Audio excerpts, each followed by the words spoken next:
La protection des droits sur les biens, c'est la question de savoir comment on défend les prérogatives qu'implique le droit dont on est titulaire sur un bien. Alors évidemment, ça varie en fonction de la nature de ces prérogatives. Et la loi ne va pas protéger de la même façon la pleine propriété d'un bien, ou simplement la titularité d'un droit réel autre que la propriété sur un bien. Usufruit servitude, c'est pas la pleine propriété et donc forcément c'est pas protégé tout à fait de la même façon que la pleine propriété. Et puis, qu'est-ce qui se passe quand les prérogatives qu'on exerce sur le bien, elles sont indépendantes de la question de savoir si on est propriétaire ou pas, parce qu'elles partent d'une situation de fait, on est possesseur du bien. Comment ça se passe pour le possesseur du bien, qui le plus souvent en est le propriétaire, mais qui ne l'est peut-être pas. Alors, la protection de la propriété, j'entends par là la pleine propriété, d'accord, droit exclusif et totalité des prérogatives sur le bien. Parce que la propriété est conçue par le Code comme un droit exclusif, ça veut dire quoi? Ça veut dire que vous n'êtes tenu de subir aucune concurrence sur le triptyque de vos prérogatives sur la chose, que sont l'usus, le fructus et l'abusus. Personne ne peut venir vous concurrencer dans l'utilisation de la chose, l'exploitation de la chose, ou évidemment l'aliénation, la destruction de la chose. S'il le fait, c'est une atteinte à votre droit de pleine propriété. Quelqu'un qui viendrait s'emparer de votre bien, même ponctuellement pour l'utiliser alors que vous n'y avez pas consenti, ou a fortiori pour l'exploiter, eh bien vous en déposséderez. Et dans ce cas-là, vous pouvez, en tant que propriétaire du bien, dire « là, c'est moi le propriétaire, donc normalement, il n'y a que moi qui peut exercer l'usus, le fructus et l'abusus sur mon bien.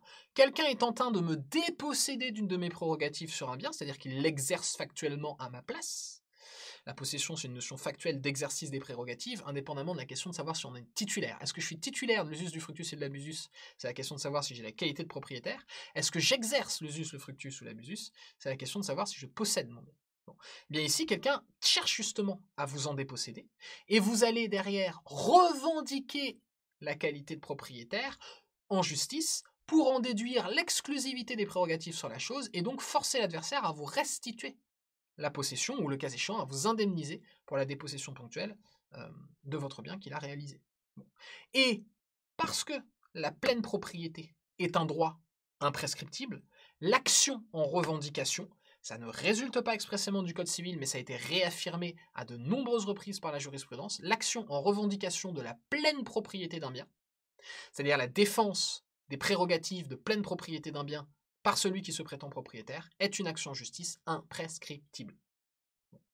Et vous avez vu notamment à l'occasion de vos séances de TD que si cette action en revendication, elle a plus précisément pour objet, enfin pour cause, pardon, c'est-à-dire pour fait à l'origine du litige, le fait que le tiers se soit emparé de la possession de votre bien parce qu'il a construit quelque chose sur son terrain qui déborde sur le vôtre, dans ce cas-là, son bien empiète sur le vôtre, ça veut dire que son bien utilise une partie de votre terrain, sans votre consentement.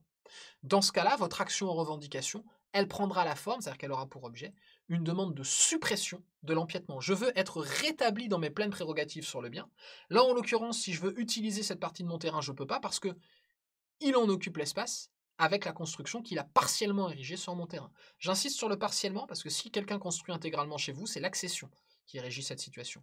Si quelqu'un construit chez lui, il a le droit de le faire, mais s'il déborde la frontière séparative des terrains et qu'il empiète chez vous, dans ce cas-là, vous pourrez vous plaindre du fait qu'il vous a dépossédé d'une partie de votre terrain, et donc vous exercerez votre droit en justice pour retrouver la pleine propriété de votre bien, la pleine possession en réalité de votre bien, et vous revendiquerez la qualité de propriétaire et agirez en suppression de l'empiètement ici.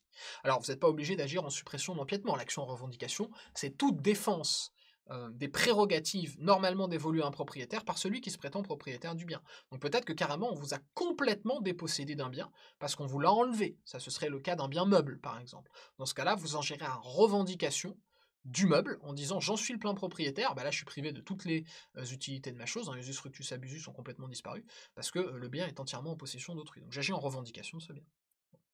Mais vous avez surtout vu l'action en suppression d'un empiètement, et a priori, si on vous met des actions en revendication, ce sera surtout des actions en suppression d'un empiètement, c'est-à-dire je veux retrouver la pleine propriété du terrain sur lequel une construction érigée par l'adversaire sur le sien déborde.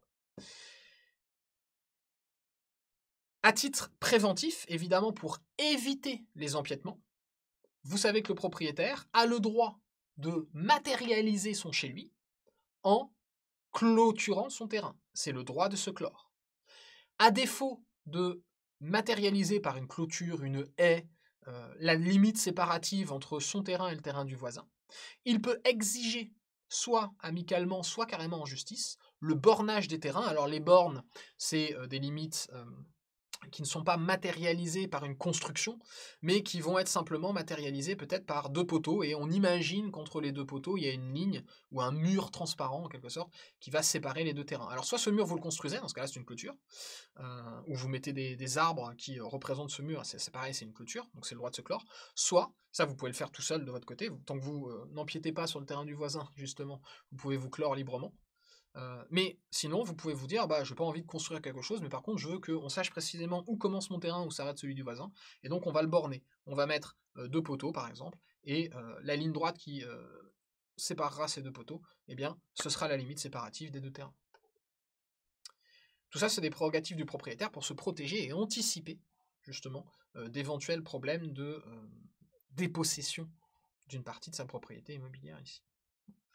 Alors, quand il s'agit de protéger non plus la pleine propriété, mais des droits réels, des démembrements de la propriété, par exemple l'usufruit ou les servitudes, pour ceux qu'on a vus, eh bien, évidemment que, là encore, vous êtes titulaire d'un droit réel, vous avez l'exclusivité des prérogatives que vous confère votre droit réel, ou vous avez un droit, en tout cas, pour la servitude, c'est plus de l'exclusivité, c'est au contraire un droit au partage de l'utilisation d'un bien, parce que vous êtes le propriétaire du fonds dominant, typiquement, eh bien, dans ce cas-là, vous pouvez faire respecter la teneur de votre droit réel par tout tiers.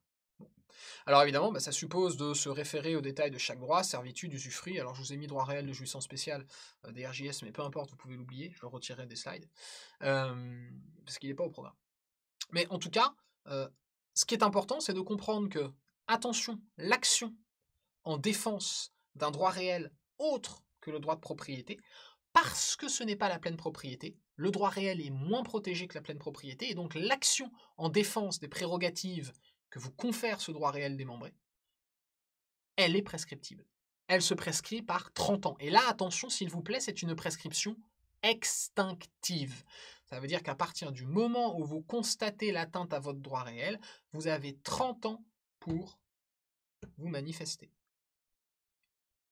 Ce ne sont pas ce qu'on appelle des actions en revendication. À strictement parler, l'action en revendication, elle n'est ouverte qu'aux pleins propriétaires. Mais on va donner d'autres noms à ces actions qui peuvent être exercées pendant un maximum de 30 ans à partir du moment où le droit de les exercer est apparu. On va appeler action confessoire l'action qui tend à faire reconnaître l'existence de la usufruit ou de la servitude. Reconnaître l'existence de ce droit, c'est une action confessoire. On va appeler action négatoire l'action au contraire, par laquelle vous allez dire « Non, non, non, mon adversaire ne possède aucun droit réel démembré sur mon bien. Je veux me voir reconnaître pleinement propriétaire de ce bien, je vais agir en négation d'un droit réel concurrent de l'autre personne sur ce bien. » Bon. Donc typiquement, il y aurait un litige sur est-ce que X a le droit de passer sur le terrain de Y. X pourrait prendre l'initiative d'agir pour faire constater par le juge l'existence de la servitude, il exercerait une action confessoire contre Y. Y peut tout à fait prendre l'initiative d'agir contre X pour faire reconnaître par le juge qu'il n'existe pas de droit de X à passer sur le terrain de Y. Ce serait une action négatoire de cette servitude de passage. Et puis, là où ça peut un peu se compliquer, c'est qu'on peut tout à fait empiéter sur le droit réel démembré d'autrui. Vous l'avez vu avec une affaire où on a quelqu'un qui est titulaire d'une servitude de passage sur le terrain du voisin, et le voisin construit quelque chose chez lui, ce qu'il a complètement le droit de faire. Sauf que quand il construit quelque chose chez lui, il construit sur une partie du terrain où il a l'exclusivité des droits, mais il construit aussi en partie sur le chemin sur lequel il est censé normalement tolérer le passage du voisin.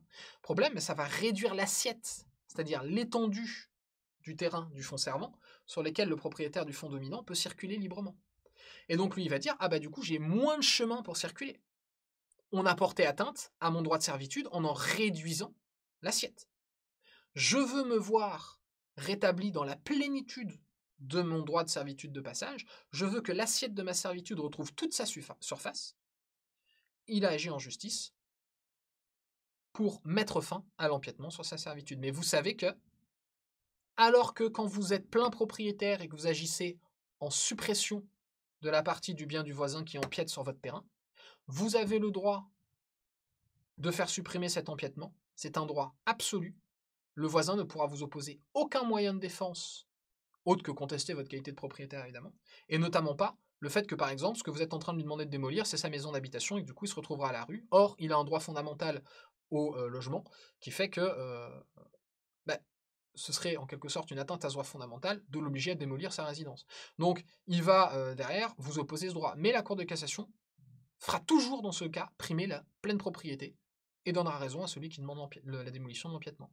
Alors que, quand vous défendez un droit réel, comme le droit est moins protégé que la pleine propriété, c'était tout l'intérêt de cet arrêt, la Cour de cassation considère que vous pouvez bien sûr agir en démolition de la partie de la construction qui empiète sur l'assiette d'une servitude de passage dont votre terrain est bénéficiaire, évidemment. Mais là, par contre, si ce qui a été construit qui déborde sur la partie du chemin dont vous êtes censé partager l'utilité avec le propriétaire du fonds servant, et bien là, le propriétaire du fonds servant pourra vous opposer, notamment, son droit au domicile. On peut opposer plus de moyens de défense à une action en suppression de l'empiètement sur un droit réel démembré que à une action en suppression d'un empiètement sur la pleine propriété. Et de la même façon, la pleine propriété est imprescriptible et toutes les actions de défense de la pleine propriété sont imprescriptibles alors que l'action de défense des droits réels est soumise à une prescription trentenaire. La possession maintenant. Là où ça se complique un petit peu, c'est que la possession, qui est juste une situation de fait, c'est moi qui, au moment où on envisage les choses, exerce des prérogatives qui normalement sont réservées à un propriétaire sur un bien. Bon. Mais on ne débat pas de la question de savoir qui est propriétaire, juste c'est moi qui possède ce bien. Bon. Eh bien, le législateur, comme il est très matérialiste sur le droit des biens, c'est normal, il a une vision économique du droit des biens, eh bien, il va protéger le possesseur.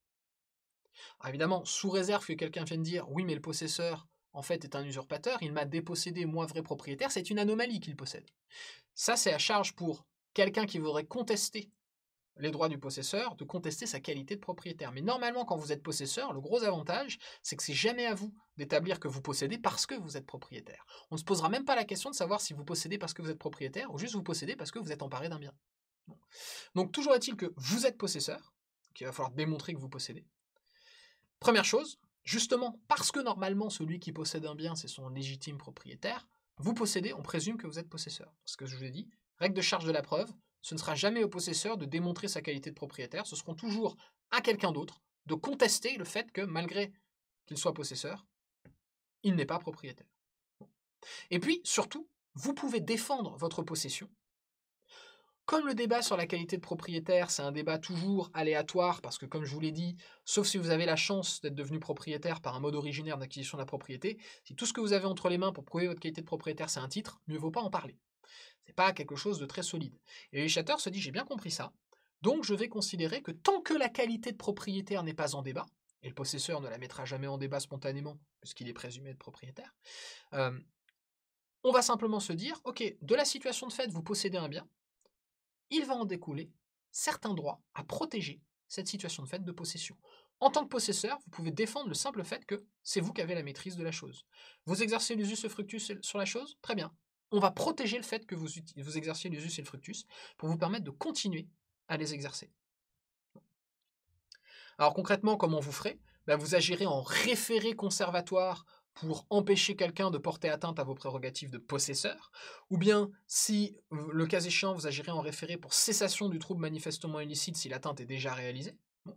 Mais toujours est-il que, comme ce n'est pas une action en revendication de la pleine propriété, c'est une action qui est soumise à la prescription trentenaire, elle aussi l'action en défense de la possession.